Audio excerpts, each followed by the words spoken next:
In my understanding, truth is something that is like a common resource.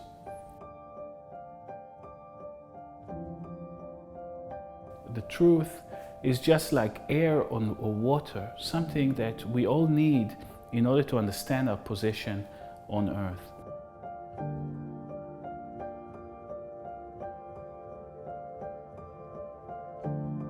We are a multidisciplinary university-based group that provides evidence for civil society groups that are confronting state crimes and human rights violation worldwide.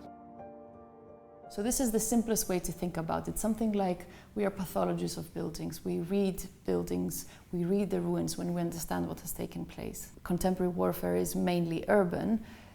Architects are somehow well positioned to understand what has happened within war. So we might be looking at buildings that have been destroyed, so reading the ruins and try to understand what has happened.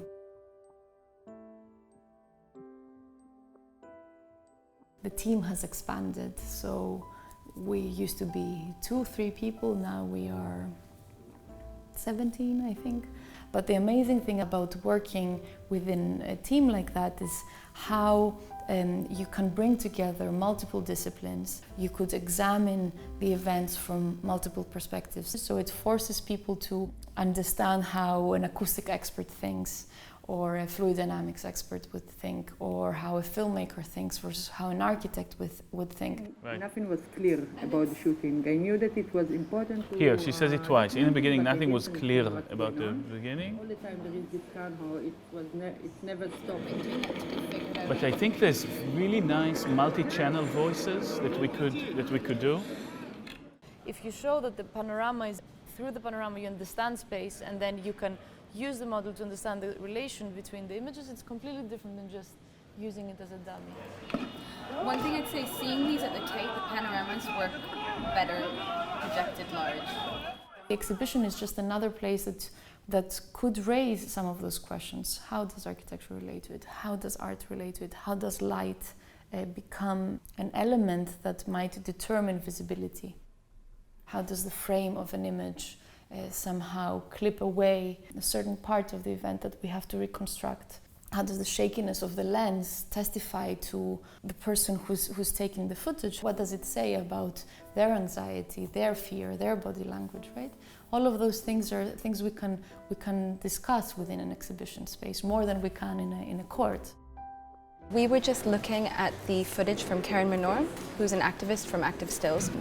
She was shooting throughout the night. She didn't know what she had seen or what she had witnessed, but actually she had filmed the entire event. Although very blurry and dark and hard to see, there are fragments of information in there that are very useful and that we used throughout our investigation. We were just looking at how we were going to use her footage within the Turner exhibition because we wanted to have it as the first thing that you encounter when you come in and to convey somehow what it's like to be an activist on the ground at an event like that. When we don't have even images or videos or audio recordings, then we might have to depend only on witness testimonies. So in this case, we use architecture in a different way. We interview witnesses based on 3D models, so we ask them to rebuild the space of those events. By using a 3D model, we help them remember more. الزاوية عمليا بتجي تقريبا مع الانحناء. هدفت لي شوي هيك تمام 100%. هلا 100%. العالم يعرف إنه هذا هو أسوأ مكان بالعالم حاليا. We find exhibitions extremely important forums for us. Of course, the danger is always to trivialize an important thing, and you need to be working very close with the communities on the ground in order to not trivialize an act of violence, an act that is painful, both for the communities and for us to deal with by placing it in an art institution.